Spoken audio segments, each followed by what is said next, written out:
Լույս Բարիսելի հեռուստադիտողներ, բարի լույսելի հայրենակիցներ, կենտրոնի ուղիղ եթերում իր աշխատանքը սկսեց կենտրոնի առավոտը, օրը ուրբաթ է, աշխատանքային շաբաթվա վերջին օրն է, բարձր տրամադրությամբ չենք եթեր մտնում, ես պետք է ստեմ հիմա։ Ես չգիտեի, որ ֆուտբոլ են խաղալու, ես երեք իրենց աղմուկից հրապարակում տեսա հասկացա, չէ, անկեղծ ասած դա ֆուտբոլ չէր, շատ մեղմ ասած դա ֆուտբոլ չէր, դե պարտվեցինք, այո, Վրաստանի հավաքականին պարտվեցինք։ Բայց ես չեմ զարմանում, դու զարմանում ես, որ պարտվել եք։ Այո, ես ջղայնանում եմ։ Չէ, ջղայնանում ես, բայց զարմանում ես։ Այո։ Ինչու՞։ Միշտ զարմանում եմ։ Ես երբեք չեմ տեսել, որ մենք հաղթում ենք այդ առումով։ Որովհետև ես ֆուտբոլի մեծ երկրպագու եմ եւ Հայաստանի հավաքականն է բնականաբար, որ խաղում է, ես ուզում եմ, որ մենք հաղթենք, բայց ունենք էլի միասնականության պակասի,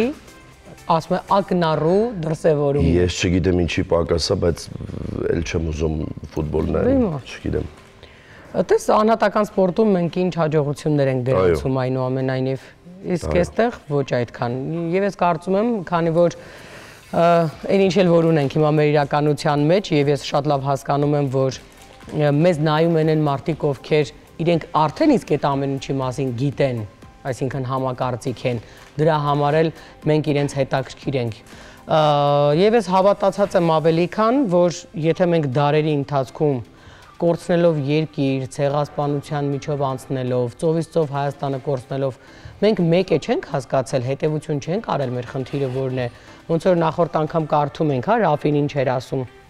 Մենք մեզ չենք սիրում, ոնց կարող է օտարը մեզ սիրել։ Եվ ասում եմ, դրա մեջ ճշմարտություն կա։ Անկամ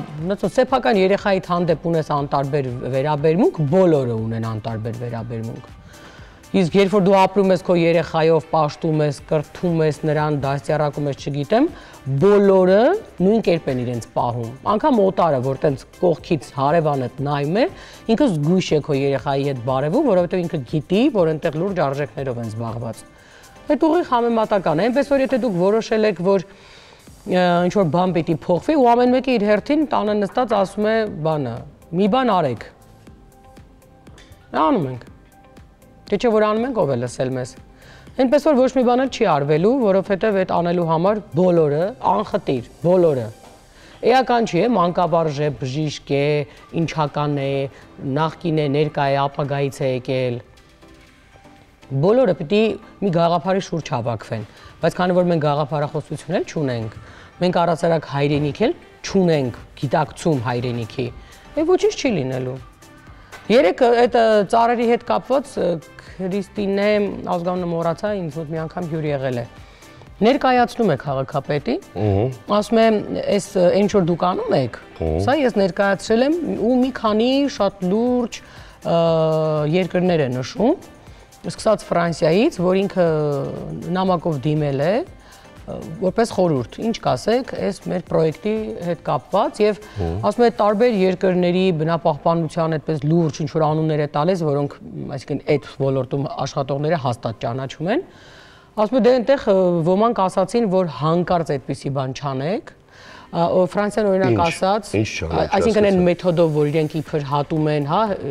այսինքն ինչ որ մեթոդ ունեն իբր որ ներկայացրել են, որ այդ մեթոդով է դա արվում, ասում է,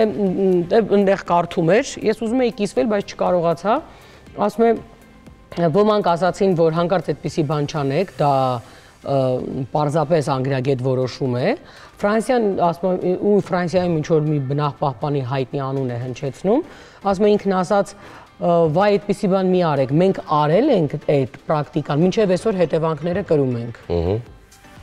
Բայց մենք արդեն արել ենք։ Բայց ինչու ենք հատելուց հետո մենք որոշենք Ֆրանսիային հարցնել։ Բնապահպանները, այդ Քրիստինան, որը նաև, եթե չեմ սխալվում, ավականի է,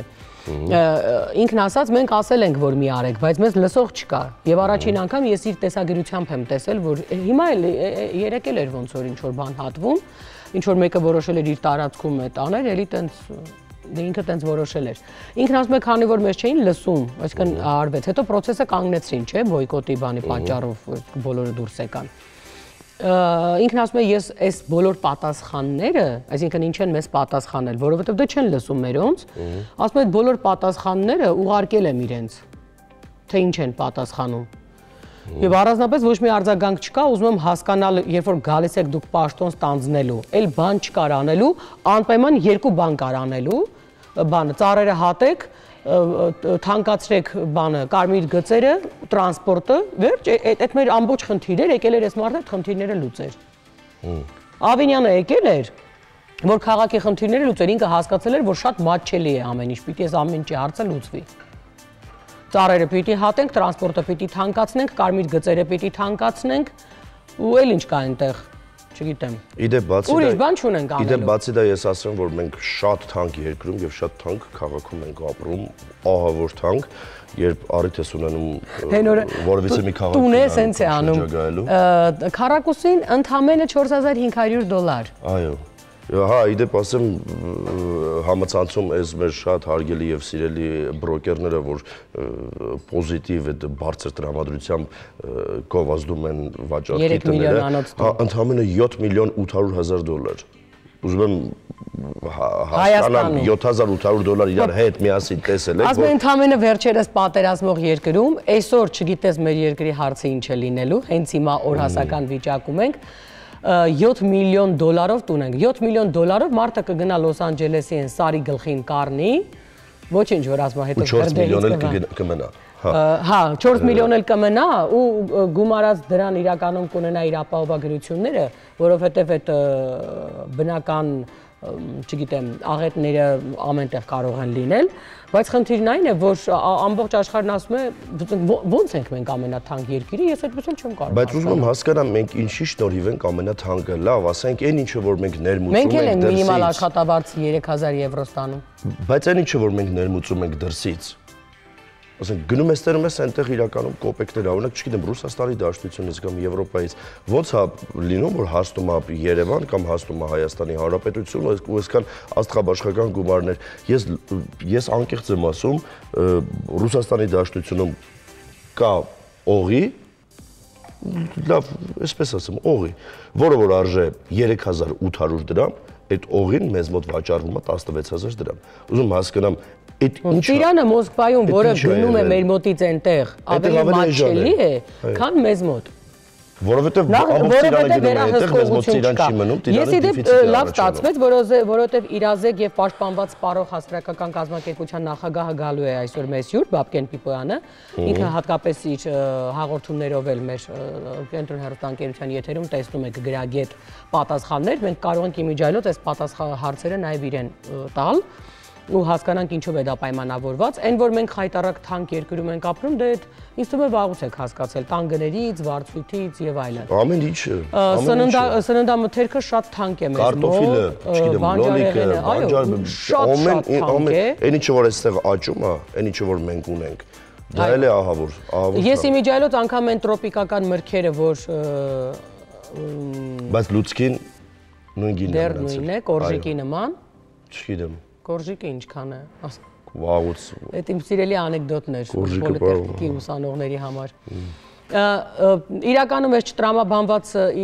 իրավիճակը նաև պայմանավորված է նրանով, որ այսինքն երկրում չկա օրենք եւ ղեկավար մարմիններ, որոնք օրինակ կհավաքվեն, կասեն Ժորժ ջան, այդ ինչի հաշվին եք դուք որոշել, որ մենք ամենաթանկն ենք։ Լավ վերահսկող կազմակերպությունները ամենակեղտոտ օդը Հայաստանում է։ Մենք խայտառակ պատերազմական վիճակում ենք վերջին 6 տարիներում։ Մենք անընդհատ ունենք այստեղ բոյկոտներ, անընդհատ ինչ-որ ցույցեր, մի խոսքով մեր երկրում խայտառակ վիճակ է, բայց մենք ամենաթանկն ենք, որովհետև ինչ ենք, ծովափնյա ենք, որովհետև մեր մոտ 100 տարի առաջ է պատերազմ եղել, որովհետև մեզ մոտ օդը մաքուր է, կուրորտային է, մեզ մոտ գալիս է, հա, աշխատավարձները ինչքան է, 120,000 չեք ստանում։ Դե մինիմալ աշխատավարձ, մանկավարժները, շատ մարդ, ինչ մինիմալ աշխատավարձ 120,000 չէ, չես դու շատացնում։ Շատացնում եմ 90։ Ոչ, 68,000 դրամ է մինիմալ աշխատավարձը, 78,000 դրամ։ Թե 75 դինի, հիմա թվերը չեմ Դե լավ, ես բացրից սկսեմ։ 120։ Որովհետև երբ որ օրինակ ասում են, այս ինչ երկրում ենթադրենք հացի գինը արժի 3 եվրո, բայց այնտեղ աշխատավարձը մինիմալ 3000 € է։ Եվ ես իրականում ասեմ, որ մենք ու իդեպ այնտեղ հաց չեն ուտում։ Մենք ենք հաց ուտում, այդտեղ հաց չեն ուտում։ Ասենք եթե անգամ ուտում են, դուք գնացել տեսել եք այդ հացի որակը։ այդ որակի հաց որ լինի, ձեր մոտ էլ է այդ գինը, 3000 եվրոն։ Մի րոպե, հիմա ես էլ փաստեմ, ինքս ինձ հակասեմ։ Ինչքան է 3000 եվրոն անում դրամով։ 3 եվրոն, ներողություն։ 3 եվրոն։ Այո։ 1000 քանի դրամ։ 1200 դրամ։ Նորմալ հացը, որը Հայաստանում, Վահեն հեսա կփաստի, Հայաստանում թխվում է իբր տարեկանի ալյուրով եւ այլն, հենց այդքան է։ Բոլոր սուպերմարկետներում, ձեր սիրելի են թանկանոց սուպերմարկետում էլ գումարած համացանցում վաճառվող իմիջիայլոց հացերում, այդ հացը, այդ տեսակ հացը, հենց այդ գին է։ Շվեյցարիայի գին է։ Այդքան է։ Լոնդոնում հացը, լավ հացը, այն որ առանց պաների կկծես կուտես, այդ այնց հացը, նույն գիններ ինչ որ մեզ մոտ։ Լոնդոնում։ Լոնդոն ով է որ մեզ հետ համեմատվի անգամ։ Ես համաձայն եմ քեզ հետ այդ առումով, թող տենց լինի։ Թող որ տենց լիներ, որովհետև ես Հայաստանի հանդեպ հենց այդ վերաբերմունքը սաղ կյանքս ունեցել եմ։ Ուր գնացել եմ մանամ եկել, ասել եմ չեք խոսում, եկեք Հայաստան, բայց դե ասում եմ ինչքան պիտի ինքնախապեյությամբ զբաղվենք։ Ես հասկացել եմ հետևյալը։ Ես իհարկե սիրում եմ այնպես ինչպես սիրում եմ եւ շարունակելու եմ սիրել։ Ես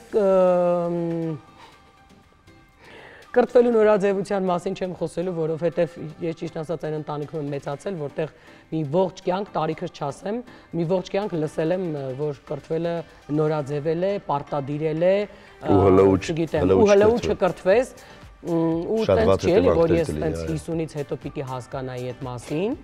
Մի խոսքով ասում եմ, դե ինչ ասեմ, հա, մարդ կա ուշ է բացահայտում իր համար այդ աշխարհը։ Դե ինչ արած։ Տենց բան կա, գիտես, իմիջիայլոց մենք փոքր ժամանակ ոչ որ բան էինք իմանում նոր։ Լավ, դե պատանի ժամանակ։ Տենց ինձ մեզ թվում էր թե այդ մենակ մենք գիտենք, բոլորին ուզում ենք ասենք, մեկ էլ պարզում էր մեզնից մի քիչ ավակ սերունդը վաղուց գիտեր, ասում էր Վալիկ ջան, հանգստացիր։ Եվ մենք տենց հասկանում էինք, որ մենք ընդհանրապես նոր ենք բացահայտել։ Ես հասկանում եմ, որ մարդու մեջ ոգևորությունը սկսում է ապրել, որովհետև ինքը ինչ որ բան է նոր իր համար բացահայտել։ Բայց օրինակ եթե մենք կարողանայինք բացահայտել ինչ է Հայաստանը, կարող է սերն էլ ծնվեր Հայաստանի հանդեպ։ Ինչու ոչ։ Սերը կա Հայաստանի հանդեպ մնում է միակ։ Հասկանանք ինչ է կատարվում, մենք եւ մնում է հասկանանք վաղը մենք ինչ ենք ուզում։ Իմացար։ Պարզվում է, որ մենք հասել ենք այն օրին, որ այն ինչ որ մեր երկրում կատարվում է եւ այլն եւ այլն, այդ ամեն ինչը տենց մեզ չի անհանգստացնում, բայց երկրի ղեկավարը ահա որ ուրախացել էր եւ այդ մասին փաստում էր, որ իր նկարը շատ են լայքել։ Ուրախալի փաստ է։ Երբ որ դու սպասում ես, որ շատ լայքեր ունենաս, երբ որ դու սպասում ես, երբ որ դու հետևում ես, ասենք, չգիտեմ, 24 ժամում ինչքանի լայք ունես, ուրախալի է, բա հետևում ես ու հասկանում ես, որ իրոք շատ լայքում են։ Օրինակ ես նեղվում եմ, իմ նկարը շատ քիչ են լայքում, ես նեղվում եմ, չեն լայքում, չեն սիրում ինձ։ Ինձ էլ։ Չէ, քեզ սիրում են։ Չէ, քեզ չեն սիրում, բայց սիրում են, ասենց ասեմ։ Հա։ Չեն էլ հասկանում սիրում են, հիմա թե չեն։ Չեն հասկանում սիրում են, չեն էլ ճանաչում, չգիտեն вообще։ Չգիտեն ինչ է կատարում։ Եվ մենք իմիջիայլոց այդ մասին խոսում ենք այն օրերին, որտեղ ինչ որ թուղթ ստորագրել, չստորագրելու տենց ֆորս մաժորային իրավիճակում ենք հայտնված։ Դրա համար ասում եմ, մենք իհարկե շարունակելու ենք սիրել, ապրել, գնահատել, որովհետև այդ մեր էությունն է։ Եվ ներողություն, բայց ես չեմ ընդունում, որ մեր ամբողջ կյանքը, օրերը, ժամանակ, էներգիան պիտի վատնվի նրա վրա, որ հանրության ինչ որ X խավ որոշի, որ ինքը պիտի հասկանա ինչ է նշանակում հայրենիք։ Անկախ նրանից, որ այնտեղ քարոզում են, ասում են ինչ է նշանակում, ինչ հայրենիք, ինչ բան, ինչ է երեխեքի գլխին տենց բաներ փաթաթում։ Էնպես որ չեք ուզում, դուք համարում եք, որ ամեն ինչ շատ լավ է։ Ես իմիջիայլոց այդ կանանց, հատկապես կանանց, որ նայում ես, ասում ես դե լավ։ Ինքը ոտքով է շրջում, այնպես չի, որ օրինակ այնց Մազերատին եկավ վերցրեց իրան, ոտքով շրջում է։ Մարդը ինքն ասում է հիանալի է ամեն ինչ, ինչ թանկացում, թոշակը շատ լավ է, թանկացում չկա, միլիոններ ենք հետ բերել, հա, Արցախը մերը չէր, այդ այն ժամանակվանից մերը չէր, ու պետք է տայինք այդ խեղճ մարդը տվեց։ Այս տեսակ ձևակերպումներ եք անում։ Վերջը մեկը պետք է տար թե չէ։ Հա, լավ, այն որ ասում են, լավ։ Հիմա եթե ամեն ինչ շատ լավ է, տրանսպորտը պիտի թանկանա, ուրեմն այս մարդիկ շատ լավ հասկացել են մենք ով ենք։ Այո, տրանսպորտը պիտի թանկանա, մթերքները պիտի թանկանան, հոսանքը թանկացել է դեկտեմբերից տեղյակ էլ չեք։ Ամեն ինչ այնքան թանկ է, որ հոսանքը թանկանում է, չենք հասկանում որ թանկանում է։ Ես քեզ ասեմ, էլեկտրիկ Երևանի ժամանակ դե ես ուսանող էի։ Ինչքան պիտի թանկանար։ Կարող է հիշես։ 15 դրամ, 20 դրամ չէ։ 15 դրամ։ Ինչ որ տենց մի բան ես էլ եմ հիշում։ Մի խոսքով հիշում ես ինչ էր կատարվում։ Եթե եղել ես էլ ներսում։ Այո, ես եղել եմ ներսում, դրսում, հատակին։ Ով էր քնած հատակին հիշում ես։ Մեր սիրելի վարչապետը այնտեղ իր որդու հետ պայքարում էր 15 դրամի համար։ Եթե չեմ սխալվում, դեկտեմբերից է թանկացել 5 դրամով հոսանքը։ Ինչ էլեկտրիկ Դա կոչվում է քաղաքականություն, սիրելիս։ Հիմա, այո, հիմա նույնը տրանսպորտի համար ժամանակին արեցին 50 դրամի համար։ 50 էր, չէ՞։ Հա։ Չգիտեմ, այն ժամանակ իմիջիայլոց ամեն ինչ շատ ավելի մատչելի էր։ Այդ ժամանակ արեցին ու Չէ, ժամանակ էլ գումար չկար մեծ հաշվով։ Չէ, չկար, բայց էլի ամեն այսքան թանկ չէր, մատչելի էր, բայց գումար էլ չկար։ Գումար էլ չկար։ Հիմա պարզվում է, որ այդ ամեն ինչը հիմա հեծեսպային տեղի է ունենում։ Բայց մենք մի տեսակ զարգացել ենք երևի։ Ես հարստացել եմ, օրինակ ես հարստացել եմ։ Գումարով էլ, հոգով էլ, հա։ Դե ապրես։ Հա, ես հարստացել եմ, ես չեմ նեղվում։ Դե օրինակ այն ժամանակ ես երթևեկում էի հանրային տրանսպորտով, հիմա մեքենան ունեմ, դες ինչ հարուստ եմ։ Հա, ճիշտ է։ Ճիշտ է, կարելի է հենց տենց էլ ապրել։ Ես իմ դրան դեմի մետլախը։ Օրինակ դու մեքենա ունես, ինչի համար ես դու տրանսպորտի թանկացման դեմ բողոքում։ Դե հիմա հասկացա, որ երևի թե անիմաստ է, որովհետև եթե հատկապես տատիկներ, մայրիկներ կանգնում են այնտեղ հոխորտում են, տենց գորգռում են,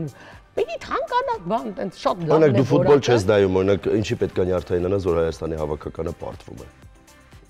Ես չեմ նյարդայնանում, որովհետև ես սովորել եմ, որ պարտվելու է։ Չէ, դա շատ վատ է։ Դու սովորել ես, որ պարտվելու են, մարդիկ սովորել են, որ ուրիշ հարցերում էլ ենք պարտվելու։ Մարդիկ չեն նյարդայնանում, ինչ ես հիմա ջղայնանում։ Բայց որ օրինակ այդ հատուկի արվում։ Ինչը։ Այդ տենց, այդ պարտվելն էլ։ Ոչ։ Ինձ թվում է կարող է այդպես տենց հատուկ էլ արված լինի, որ ամեն ինչում պիտի պարտվի։ Ոչ, ես դավադրությունների տեսությանը չեմ հավատում։ Իսկ ես հավատում եմ, որովհետև տեսել եմ։ Հենց հիմա տեսնում եմ։ Մի քանի տարի է տեսնում եմ։ Մի խոսքով շատ։ Եթե մենք հայրենիքը կարանք այդ դավադրությամբ ֆուտբոլն ինչ է, որ այնտեղ չորոշենք, որ պիտի պարտվենք, օրինակ։ Ես չգիտեմ, ես չեմ փաստում, ես տենց ենթադրում եմ։ Իրականում ֆուտբոլով տենց չեմ հետաքրքրվել երբևէ, բայց հասկացել եմ մի բան։ Բայց դա Հայաստանի հավաքականն է, դա մենք չենք խոսում։ Բայց ես հասկացել եմ հետեւյալը, որ հիմա մարդիկ այդ մասին ասում են, մենք միասնական սպորտ, այսինքն թիմային գործում միշտ ունենք պարտություն, իսկ անհատականի մեջ ունենք հաղթանակ։ Իդեպ ես ասեմ, մեր Հայաստանի հավաքականի ֆուտբոլիստները ամեն մեկը, չգիտեմ, որ ակումբներում էլ որ խաղում են, իրենք ֆանտաստիկ ցուցանիշներ են։ Հա, բա ոնց եղավ եկան այդտեղ պարտվեցին։ Դե չգիտեմ։ Ուրեմն կամ իսկապես որոշած մի բան է, որ պիտի անդադ պարտվեն, որ այդ պարտություն է։ Ոչ, ես չեմ հավատում դրան, գոնե ֆուտբոլին դա չի կարալ գտնի։ Եթե այդպես լիներ ծարամարտում էլ, այդպես կլիներ, չգիտեմ, բշամարտում էլ, ինչ կապ ունի անհատը։ Չէ, Հայաստանն է։ Կապ չունի, բայց անհատին չեն կարողանում, այդ անհատը կյանքի գնով է գնում հասնում այնտեղ, որ մի բան էլ պարտվի, իսկ այստեղ դե թիմ է, էլի դե կստացվի, չի ստացվի, դե հիմա պարտվեցին։ Հայաստան ենք մենք ներկայացնում, բայց եկեք գնանք խոհանոց, որպեսզի ես գոնե հանգստյան օրերը ձգեմ։ Հանգստյան օրերին չես ուտելու։ Չէ, որ ապրեմ, հիմա մի քիչ էլ որ շարունակենք այդ թեմայից խոսալ, ես ֆուտբոլի։ Հա, ես խնդիրներ եմ ունենում, ես մեծ երկրպագու եմ ֆուտբոլի եւ նաեւ Հայաստանի հավաքականի։ Ես Հայաստանի ապագայով շատ ավելի եմ անհանգստացած, քան դա էլ է Հայաստանի ապագան, դա էլ է Հայաստանի ապագան։ Ողջույն։ Հենց այն մնացած հարցերը լուծվեն իմիջիայլոց, շատ հնարավոր է, որ այնտեղ էլ հաղթանակ լինի։ Բան չասի, բոլոր հարցերը պետք է լուծենք։ Չէ, վայ։ Վայ, դու ֆուտբոլ չէիր նայում։ Միակ բանն է, որ չեմ կարողանում նայել։ Ինչի։ Չեմ սիրում։ Ոչ խաղալ, ոչ նայել։ Ինչա քո հետ եղել փոքրուց, որ դու չես սիրել ֆուտբոլ։ Դե մարդիկ տարբեր են, ոչ մի բան չի եղել իմ հետ։ Տարօրինակ երևույթ այստեղ չկա։ Իսկ ինչ սպորտաձև ես սիրում։ Ծանրամարտ եմ։ Ծանրամարտ, ապրես։ Եվ հունահռոմեական ըմբշամարտ։ Որ կարող եմ նստել ժամերով նայել։ Բայց ֆուտբոլ չեմ կարողանում նայել ու խաղալու հետ էլ սեր։ Շատ խորամանկ է, որ ասպարեզից որ մենք ուժեղ ենք, չի նյարդայնանում, այսինքն հոտնկայց ծափահարում է, ինքը մենակ է սիրում։ Ճիշտ անում։ Դե ինքը ապրելու հեշտ ձևը գտել է, տես։ Դրա համար էլ լավ է պահպանում, տես։ Նա ես ոնց եմ ծերացել, տես վայ տես քիչ լավ թարմ է։ Հատուկ էլիքսիրներ բան եմ խմում։ Ավանդական։ Դե լավ կատակ, բայց ինչ է պատրաստել։ Ուրեմն ազգային խոհանոցից այսօր պատրաստելու ենք Արևմտյան Հայաստանի դեպի կողմից, հա, խոհանոցից Դիարբեկիր կամ Տիգրանակերտի շրջանի շատ հետաքրքիր անվանում ունի, բայց ես հայկական տարբերակ ասեմ, հետո կասեմ մնացյալ անվանումը։ Ուրեմն տավարի մսով կամ գառան մսով տապակա քաշովի տարբերակ է լինելու, այսինքն որևիցե փլավի հետ մատուցվում է սա որպես խավարտ, իր անվանումը քզրտմա է, ես ինչու սկզբից այս բառը չասեցի, որովհետև ծագումը, անվանման ծագումը թուրքերեն է։ Արդեն զգացվում։ Նորմալ է, որ Օսմանյան տերության տիրապետության տակ կարող էր բառային ազդեցություններ ուտկրել թե խոհանոցը, թե մշակույթը ամբողջությամբ, հետևաբար մենք փորձում ենք խոհանոցային անվանումներին տալ նաև հայերեն տարբերակները, որովհետև ինչ է քզրտման, թարգմանաբար տապակա է նշանակում, տապակած, այսինքն կամ բարձր ջերմաստիճանի տակ մշակված, մսային զանգված, հա, այսպես ասեմ, հետևաբար կարելի է թարգմանել եւ հայկականը մատուցել։ Տեղային բնորոշիչ որոշակի տարրեր իրենց անվանումները սիմվոլիկ այսպես վերցնում էին եւ այդպես էին ուղղակի անվանում, բայց դա չի նշանակում, որ ծագումը թուրքական է, որովհետեւ շատ բառեր կան, որոնք որ օրինակ փոխառություններ են։ Այդ նույն դասական մեր բարբառում նստած խիարը, որ վարունգին ենք ասում, պարսկերեն փոխառություն է եւ միջև հիմա պարսկերենում խիար են ասում։ Այսինքն եթե դուք ուզում եք իրենցից վարունգ գնել, ասելու եք խիար, իրենք հասկանալու են դա ինչ է։ Այսինքն կա բառային որոշակի փոփոխություններ, որոնք ամեն դեպքում բաղադրամասային կոնցեպտը չեն փոխում, այսինքն էթնիկ ծագումը բառից կապված չէ այս պարագայում։ Հաշվի առնելով եղելությունները։ Ինչ է մեզ դրա համար անհրաժեշտ ուրեմն, տավարի միս կամ գառան միս, սա հիմնականում պատրաստում են գառան մսով կամ ոչխարի մսով, որովհետև պետք է որ յուղալի ստացվի այս ամեն ինչը, որովհետև գիտենք, որ բլղուրով փլավը երբ որ պատրաստում ենք, բավական չոր փլավ է, եթե չենք ավելացնում ոչ կարագ, ոչ ձեթ եւ այլն, ապա այս դեպքում օգնության է հասնում թանձրուկ այդ խավարտը, դրա համար այս պահին իհարկե ես օգտագործում տավարի միս, որովհետև մի փոքր ոչխարի միսը ծանր է, հա, ինքը սպეციფიკավ ծանր միս է համարվում եւ սեզոնային բնույթից ելնելով այս պահին ես խորհուրդ չեմ տալիս ոչխարի միս գնել, սեզոնը չի, հա, մինչեւ մայիս ամսը սեզոնը։ Այո, մայիսից հետո կարող եք հանգիստ գնել եւ ոչխարի եւ գառան միս, սա տավարի միս է։ Թանձրուկի համար մեզ անհրաժեշտ է տապակել տավարի միսը, մի փոքր կարմիր շերտ պետք է ստանանք, ապա պետք է տոմատի մածուկ, ինչպես հայտնի Արևմտյան Հայաստանում ասում են տոմատի ջուր կամ լոլիկի ջուր են ասում։ Դա իրականում լոլիկը շատ հետաքրքիր պրոցես էր անցնում տարբեր եփման, պատրաստման, հետո արևիտակ էր ինքը հասունանում, այսպես գործընթաց ունի պատրաստման եւ շատ են օգտագործում հատկապես Արևմտյան Հայաստանի խոհանոցում դա։ Բլղուրը սովորական բլղուրով փլավ են գցելու, այսինքն պատրաստվելու է փլավ սովորական, խավարտի համար ընդհանրապես կես կիլոգրամ սոխ է գնում, բայց դե ես այդքան չէի անելու հաստատ, 3 գլուխը կարծում եմ բավական է ամբողջությամբ, վերջում իրեն ճաշակելու են կիտրոնի մզվածքով, հետևաբար այս ճաշատեսակը շատ հետաքրքիր թթվահամային այսպես համ է ստացվելու ու հետաքրքիր խավարտով քաշովի փլավ ենք ուտելու։ Իդեպ կիտրոնի հյութը ինչի հետ էլ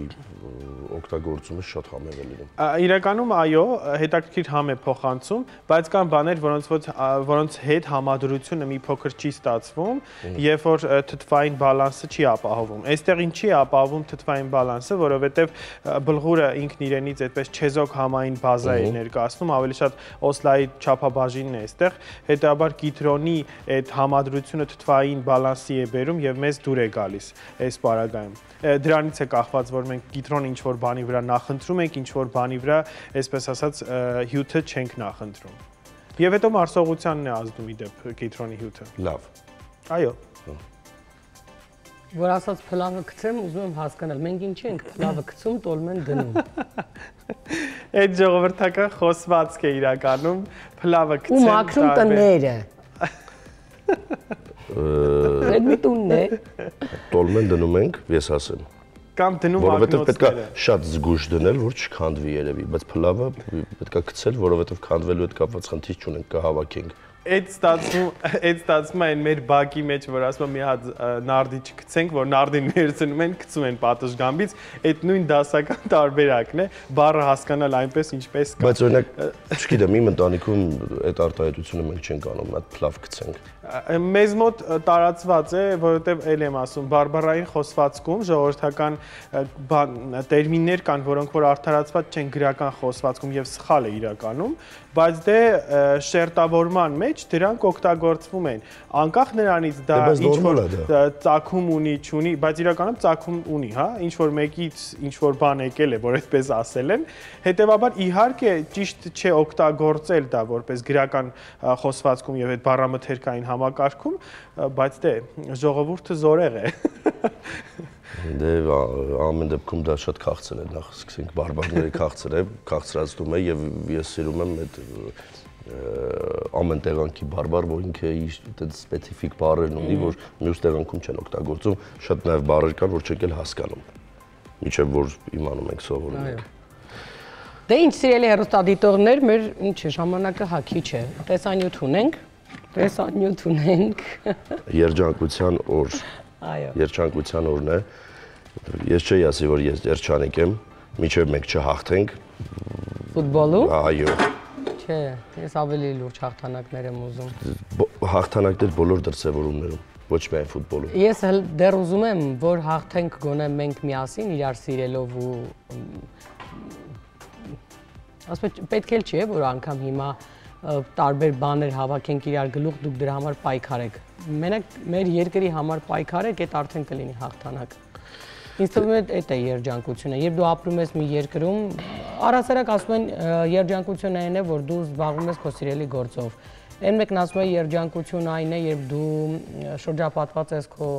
հարազատներով եւ նրանք բոլորը առողջ են։ Պահի ու վարկյանի մեջ է երջանկությունը, որը պետք է կարողանալ գնահատել։ Իրականում ասենք, որ մենք այս վերջին տարիներին երջանիկ անհոգ ապրել ենք, այդ իհարկե խեղկատակություն կլինի առնվազն, բայց եթե մի օր մենք հասկանանք, որ հաղթել է ազգը, ոչ թե ինչ-որ անհատ, որը ունի իր սեփական արժեքները, այլ ազգը, այն որ հավաքվել է ու որ սիրում է, ու որ իրեն թույլ չի տալիս հայհոյել, որովհետև անհարմար է, որովհետև այնտեղ կանայք կամ երեխաներ են կարդում, որովհետև չի կարելի անիծել օտար մարդուն, որին չես ճանաչում, որովհետև չի կարելի ասել այո տուն, տեղ, երեխա, սաղ տվեք, որովհետև այդ անհատին ես պաշտում եմ, որովհետև շատ բաներ չի կարելի պարզապես անել, որովհետև քեզ լսելու են երեխաներ։ Այ եթե մենք իրականում այս արժեքների փոփոխությանը գանք ու հասկանանք, որ պետք է համարձակ լինելու եւ ինֆորմացիան ճիշտ գնահատելու համար ինչ է պետք է լինել կրթված, որ վաղուց նորաձև լիներ, պարզվում է կիմանայինք այդ ինչ է, այն էլ հասկացանք էլի մի անհատի շնորհիվ, որ նոր է նորաձև դարձել, կամ դառնում, քանի որ երջանկության համաշխարհային օրն է երեք եղել, խնդրում եմ մի փչացրու, թող երջանիկ լինենք գոնե մի 7 րոպե։ Թույլ եմ տալիս։ Եկեք, չգիտեմ, հասկանանք ինչ է երջանկությունը, դե ու փոխենք երջանիկ լինենք։ Խնդրեմ։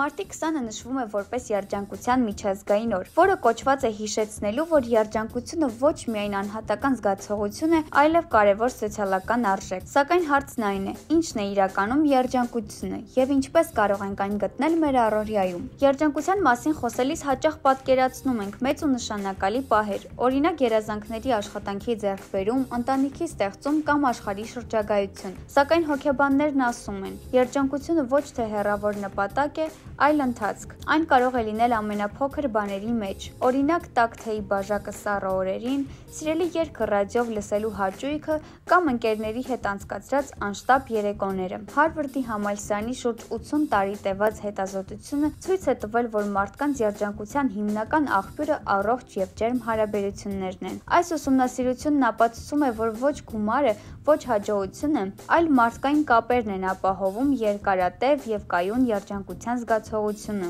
Երջանկությունն ամբողջ աշխարհում տարբեր կերպ են ընկալում։ Օրինակ, դանիացիները երջանկությունը կապում են հարմարավետության եւ տան ջերմ մթնոլորտի ստեղծման մեջ։ Իսկ Բութանում նույնիսկ պետությունը չափում է երջանկության ազգային ինդեքսը, որտեղ հաշվի են առնվում ոչ միայն տնտեսությունը, այլև քաղաքացիների բարեկեցությունը, հոգեկան առողջությունն ու բնության հետ ներդաշնակությունը։ Իսկ ինչպես գտնել երջանկությունը առօրյայում։ Հոգեբանները խորհուրդ են տալիս հետևել մի քանի պարզ քայլերի երջանկությունն ավելի մոտ զգալու համար։ Օրինակ լինել երախտապարտ, ամեն օր փորձել գտնել գոնե մեկ բան, որի համար կարող ենք շնորհակալ լինել, ապրել ներկայով։ Անցյալի անհանգստություններն ու ապագայի վախերը կարող են խանգարել տեսնել այսօրվա փոքր հրաշքները, ժամանակ անցկացնել սիրելիների հետ։ Կապերը շրջապատի մարդկանց հետ շատ ավելի մեծ ազդեցություն ունեն, քան մենք կարծում ենք։ Ավելի հաճախ շարժվել։ Ֆիզիկական ակտիվությունը բարձրացնում է երջանկության հորմոնների մակարդակը։ Սոցցանցերի դարաշրջանում կարևոր է հիշել, որ ամեն ինչ այնպես չէ, ինչպես որ մեզ թվում է։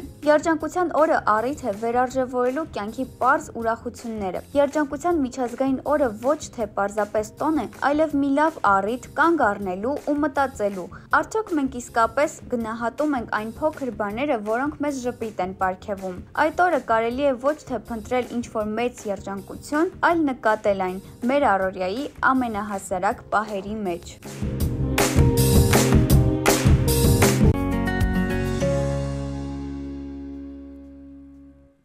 Հեռուստադիտողներ, արդեն մեր բոլորիս ամենասիրված ժամանակահատվածն է մոտեցել, Անուշիկը չի համբերում, ես տեսնում եմ, քաղցած է։ Վայջան ներկայացրա ինչ ենք պատրաստել, իսկ մենք համտեսենք, քանի որ քաղցած ենք։ Ես ձեզ գտալ տամ, որ կարողանաք իրեն մոռացել էի։ Ուրեմն պատրաստել ենք տիգրանակերտի քզրտմա կամ տավարի մսով տապակած քաշովի փլավ։ Շատ հետաքրքիր համադրություն է իդեպ, ուրեմն բլղուրով փլավ ենք պատրաստում,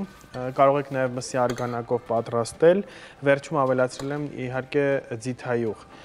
Ինչ վերաբերվում է կողքի խավարտին, տապակում ենք տավարի միսը, մանր կտրատած կամ ոչխարի միսը, վրան ավելացնում ենք տոմատի մածուկ, տոմատի հյութ եւ իհարկե վերջում ավելացնում ենք չոր ռեհան եւ մի քանի պճեղ սխտոր, անջատելուց հետո, որ ամբողջ բույրը տարածի իր մեջ։ Մոտարպես 4-ից 5 գլուխ սոխ կարելի է ավելացնել սոխառացի հետ միասին եւ խավարտի հետ մատուցել։ Վերջում կարող եք լիմոնի հյութ քամել վրան եւ ճաշակել։ Շատ համեղ է։ Շատ համով է, այո, ես արդեն հասցրել եմ ուտել գովազդի ընթացքում մի փոքր։ Դե վահեի, ես երեք հասկացա, որ ես չի պիտի այստեղ ստեմ ինքս ինձ եւ բոլորին ու ասեմ, որ չեմ ուտելու, որովհետեւ մեկ է վերջում գալիս եմ, ուզեմ չուզեմ պիտի փորձեմ, որովհետեւ միշտ համով է ու արդեն մենք համոզվել ենք, որ անհնար է, որ համեղ չստացվի։ Քաղցած մարդը դա մի բան է։ Այո։ Ասում քաղցած մարդու օրը կտրվի, բայց սիրելի հեռուստադիտողներ, իհարկե ճիշտ սնվելը շատ ավելի կարևոր է, որովհետև այդ ուղիղ համեմատական է ձեր առողջության հետ։ Այսօր ուրբաթ էր, սիրելի հեռուստադիտողներ, եւ ինչպես գիտեք, մեր տրամադրությունը բարձրանում է, որովհետև կհասցնենք հանգստանալ, լցվել հետաքրքիր ելի մտքերով, գուցե կլինեն ինչ-որ իրադարձություններ, որոնց մասին էլի առետ կունենանք խոսելու, Աստված լավ իրադարձություններ։ Եվ իհարկե նորից երկուշաբթի երևի ձեզ այս տաղավարից կամ հուսամ, կասենք բարի առավոտ, ձեզ լավ օր ենք մաղթում, ցտեսություն։ Խաղաղություն բոլորիս։ Ցտեսություն։